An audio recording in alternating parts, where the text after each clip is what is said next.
Whenever you have a creature that says, when you do this thing that you are going to do, you also do this other thing without any additional cost, it is going to create some really interesting interactions and make the deck inherently more powerful. And especially in black, green, blue, it's going to get out of hand. Let's do a deck doctor. If you want me to take a look at your commander deck and make some suggestions, go ahead and go to the link that's in my profile. You can also comment down below what deck you submitted. My first cut is Birds of Paradise. Yes, it's a 1-drop. Yes, you can add 1 mana of any color. However, this ramp will get blown out by a board wipe, which this deck will bring with the amount of token creatures you're going to be creating. So on turn 1, I would much rather play Arboreal Grazer to be able to get an extra land onto the field. My next cut is Gadwick the Wizened, mostly because of that triple pip of blue, and here's why. Looking at your mana base, a little over a third of your pips are blue, but most of them are green, so being sure that you can hit triple blue is not always going to happen.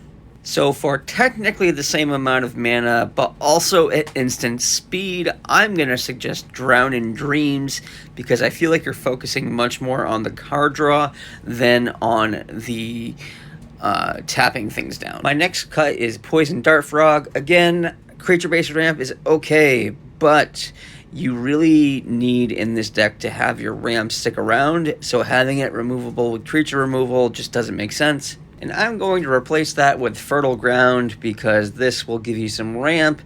Also, it's attached to a land, so it's a little bit harder to get rid of. My next cut is Beseech the Mirror. Again, triple pips is rough in this deck because it's 3 colors.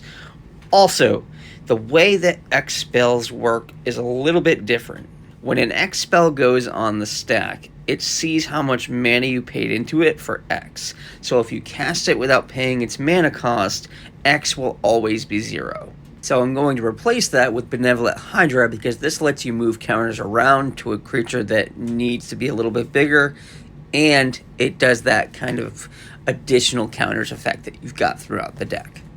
And my final cut is Finale of Eternity, very similar to Beseech.